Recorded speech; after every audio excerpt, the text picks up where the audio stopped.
नमस्कार, मैं रत्न सेन भारती। आज हम बात करेंगे प्रदेश में ठंड को लेकर।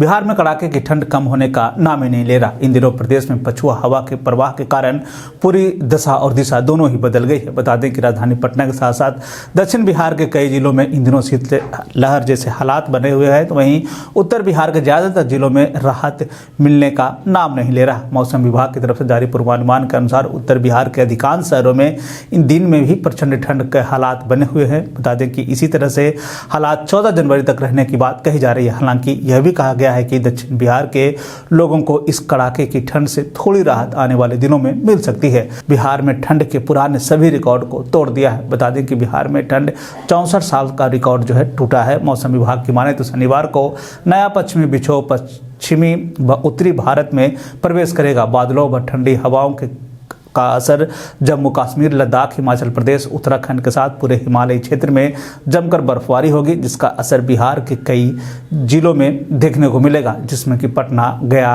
भागलपुर, गोपालगंज, दरभंगा, पश्चिम चंपारण, सीतामढ़ी, शिवहर के साथ साथ अन्य जिलों में के साथ साथ गंगा के मैदानी इलाके वाले जो क्षेत्र है वहाँ ठंड का असर साफ तौर पर देखने को मिलेगा। बिहार में जारी कड़ाके की ठंड के कारण जनजीवन पूरी तरह से अस्त व्यस्त हो गया है। लोग घरों से बाहर नहीं निकल रहे। दैनिक मजदूरी करने वाले मजदूरों पे इसका सबसे ज़्यादा असर देखने को मिला, जिसके कारण उनके भोजन की भी स्थिति वो दिक्कत में पड़ गई है। स्थिति यह है कि लोग सुबह सुबह घर से बाहर निकलने से साफ तौर पे कतरा रहे हैं। इस कड़ाके की ठंड में अस्पतालों में भी मरीजों की संख्या में लगातार भीड़ देखी गई है। मौसम विभाग की माने तो अगले 2 से 3 दिनों में ठंड और बढ़ने वाली है। उत्तर पूर्व के 6 जिलों को अगर हम छोड़ दें तो प्रदेश के बाकी जिलों में कोल्ड जैसे हालात रहने वाले हैं। विभाग की माने तो लोगों को इन दिनों सावधानी बरतने की जरूरत है। बता दें कि सुपौल, अररिया, मधेपुरा, किशनगंज, पूर्णिया और कटिहार में आने वाले 2 दिनों तक घना कोहरा रहने वाला है।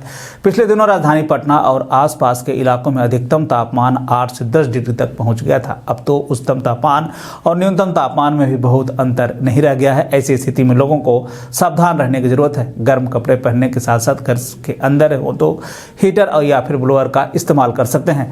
प्रदेश में अगर हम तापमान की ही बात करें तो गया, भागलपुर, समस्तीपुर, किशनगंज और वाल्मीकि नगर में तापमान रहा, तो वहीं पूर्णिया और भागलपुर में 9.8 डिग्री, गया में 9.6, सबौर और पूर्वी चंपारण में 9.5, जबकि नवादा में 9.2 डिग्री तापमान रहा है। रोहतास और सिवान में 8 और शेखपुरा में 7 डिग्री न्यूनतम तापमान रहा। तो एक तरह से कह लें कि बिहार में इन दिनों कड़ाके की ठंड पड़ रही है। उच्चतम तापमान और न्यूनतम तापमान में अब बहुत अंतर नहीं रह गया। खास करके अगर हम दूसरे पश्चिमी विक्षोभ की अगर हम बात कर लें, जिसमें कि एक बार फिर से प्रदेश में ठंड में बढ़ोतरी की बात कही जा रही है, इससे लोगों को अभी से सतर्क रहने की जरूरत है, क्योंकि 14 जनवरी के बाद से एक बार फिर से दूसरा कोल्ड वेव बिहार में चलने वाला है।